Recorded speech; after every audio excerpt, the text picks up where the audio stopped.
The cold was not the enemy. Not truly. The Siberian winter was a predictable tyrant. You checked the carburetor, you monitored the oil pressure, you kept 200 grams of coal in the heater, or you died slow. The enemy was the paperwork, the bureaucracy. Arbitrary, invisible, and sometimes deadly. The year was 1981. I was a junior logistical officer, barely 3 months out of the academy, suddenly entrusted with essential state cargo. We had 4 Ural 375D 6x6 trucks, 4.5 tons of pure Soviet iron, carrying high-value machinery vital for the oil and gas operation. Our mission was critical. Failure was not an option, and the penalty for deviation was extensive. The transport ground slowly. The deep, persistent roar of the ZIL V8 engines, the only constant against the vast, echoing silence of the frozen taiga. We were 200 kilometers northeast of Ust-Kut, traversing dirt tracks and ice-slicked pathways that the state had neglected for decades. My lead driver was Sergei, 40 years old, veteran of 3 tours, cynical, and a believer only in the inevitability of poor maintenance and bureaucratic stupidity. "Officer," he shouted over the engine noise, "my left rear tires are losing pressure faster than the commissar loses patience. We're burning 50 liters every 100 kilometers just to hold 40 kph. Why not push the speed? This crawl is killing the transmission." "We follow the log," I replied. "Section 3E, Vehicle Safety Index. Maximum speed 45 kph on ice-packed track. We will meet the requirement." "Yes, officer, we will meet the requirement, and the tractor unit will meet its destiny in a ditch. The paper is more important than the steel, always." But in my mission folder, under Logistical Hazard Assessment P-Zone 81, was the one rule that made the hairs on my neck stand up. A rule delivered with the same cold administrative precision as a requisition for a spare gasket. Rule 4A. Under no circumstances shall personnel or material approach the structure designated Bridge P-81, VTIM crossing. The official explanation was Category 5 structural integrity, imminent collapse. A simple engineering solution for avoidance. The bridge itself, I knew, from the schematic, was a relict, rotting wooden planks over old metal trusses built during the Gulag era, never repaired, easily capable of folding under the weight of one 4.5-ton Ural. We spent the next few hours ticking off the tedious boxes that masked the real terror. Fuel logs, political awareness entries, then the rules that truly mattered, read back to me by the political officer, Comrade Dmitri, whose face was perpetually frozen in administrative disapproval. "Dmitri, logistical officer, review P-81 protocols. They are non-negotiable for the preservation of state assets." The rules went deeper than structural integrity. They enforced isolation. Rule 4B.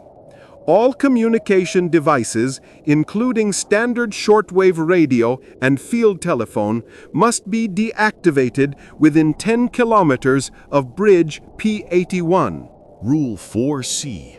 Once within the 5-kilometer zone, personnel are commanded not to visually or verbally acknowledge P-81, nor to reference its location or structural properties. We crossed the 10-kilometer threshold just as the sun dipped.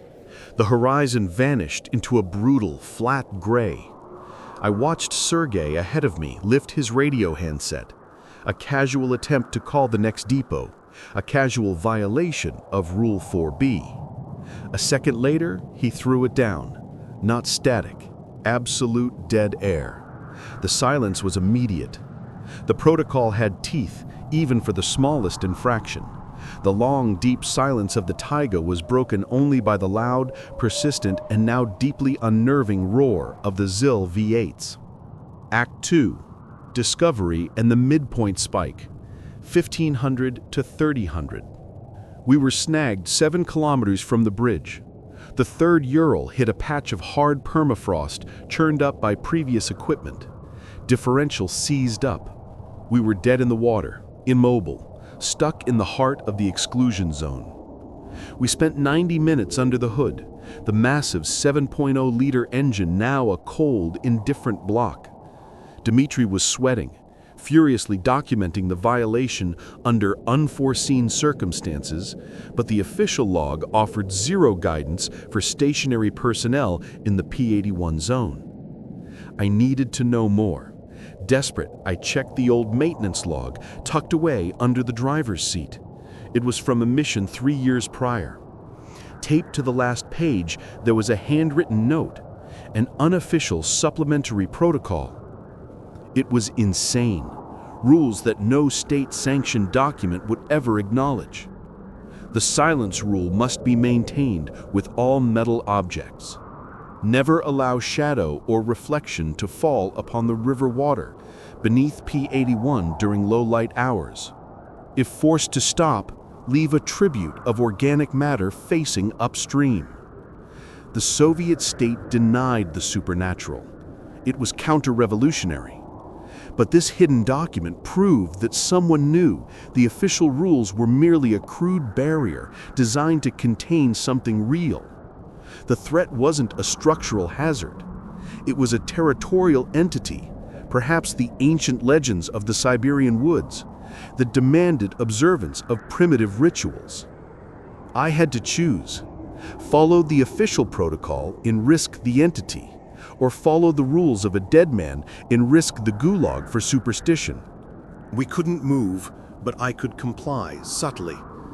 I ordered the 3 good trucks to reposition, using their massive bodies to shield the disabled unit from the river's reflection, creating a visual blind spot. Sergei watched, arms crossed. Playing with shadows, officer? Did you find a new chapter in the party directives on light distribution? I am optimizing for minimal exposure. Focus on the differential, Sergei. Later, in the darkness, I carried out the 3rd unsanctioned rule. I tossed a handful of old, rotten rations, a tribute, onto the riverbank. I felt like a child playing with demons, but the silence held. At 0200, the temperature dropped further.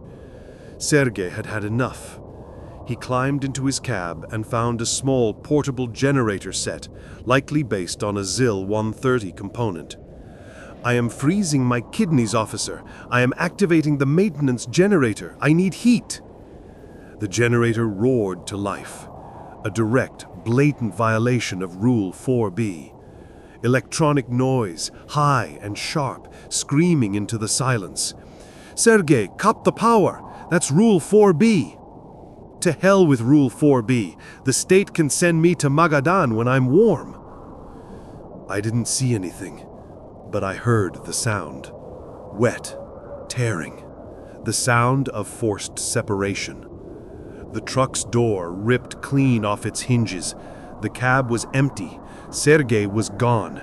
The only proof was a single frozen streak of red on the snow near the screaming generator. The entity was real. The knowledge was terrifying, and now I was its only living witness. The engine failure was fixed, but the terror was not. We had to move. Just as we started the remaining 3 Urals, the final environmental trap sprung. A rock slide, or possibly the earth failing under the weight of the snow, had rendered the main bypass route impassable. We were trapped between systemic failure and a territorial monster. A 3-day detour was impossible. We were critically low on fuel. I looked at the map. There was only one option left. The path that violated the first, most fundamental rule. Bridge P-81. I looked at Dmitri. He was pale, frantically writing. "Comrade officer, I will report this as a navigational error due to faulty cartography, but you must understand the penalty if we fail. The penalty is death by cold if we stay. We are going across." I took the lead Ural. The bridge was exactly as terrifying as the schema suggested. Rotting wooden planks, no safety barriers, built by forced labor, high above the churning, iced-over river. Before I moved, I performed the final desperate act of superstition. I retrieved a small, worthless piece of machinery, non-essential cargo, and tossed it into the deepest part of the shadow near the riverbank. A larger tribute. I drove onto the bridge. The sound was deafening.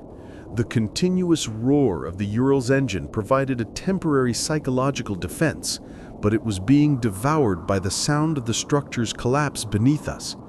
Groan, crack, splinter. The 4.5-ton axle was too heavy for the rotten wood. The wheels spun, finding little traction on the ice. The headlights showed gaps in the planks where the freezing river churned beneath us. I was focused only on the path. Rule 4C, do not acknowledge it. I drove through the collapse. The entity's presence was a localized acceleration of decay, manifesting as a structural horror. The bridge was actively dissolving under the stress. I hit a section where the planks had completely vanished. The truck lurched, the front wheels spinning in air. I felt the massive machine tilt, the rear axle slamming against the metal truss. Then, traction. I pushed the accelerator through the floor. The final section of the bridge splintered and fell with a sound like a gunshot, but the momentum carried us. We were across. The bridge behind us was annihilated. The engine noise dropped as I killed the throttle. Silence returned, only broken by the wheezing of the surviving men. We had violated the most important rule and survived, but only by following a set of other, forbidden rules.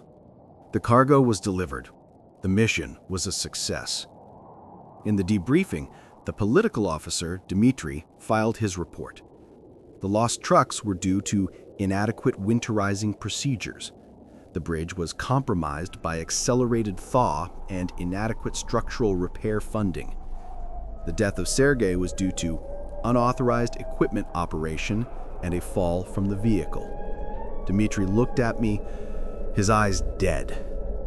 The official record is finalized, Comrade Officer. There are no flaws in the ideological construct. The bridge was a failure of steel and wood, nothing more. The state could not acknowledge the existence of a metaphysical entity. Therefore, the entity did not exist. My truth was counter-revolutionary. I was psychologically isolated. The institution had effectively gaslighted my reality. 2 months later, I was assigned another convoy on the same route. The state, with its vast, indifferent resources, had already rebuilt the blocked dirt road section. I checked the new logistical assessment. I had to know what the new directive was for P81. The original Rule 4A was gone, scrubbed clean, replaced with a non-specific geographical hazard note. A simple, easily dismissible warning. But at the bottom, stamped with the seal of the Central Logistical Command, was a single, devastating amendment. The final, chilling fortune cookie twist. It was Rule 4D. Simple, procedural, horrifying. Rule 4D ensured that the designated 4.5-ton cargo truck in the third position is carrying exactly 1 unit of non-critical organic waste material. Not denial, not avoidance, integration. The Soviet state, unable to defeat the horror, had simply placed it on the supply chain. The monster was not an anomaly, it was a scheduled requirement. The rules were not there to save us, but to manage the tribute. The true terror was realizing I was not a soldier of the state, but a ritual offering coordinator. I was just the next bureaucrat in a long line tasked with feeding the machine. And my new convoy had just entered the 10 km zone. The grind continues.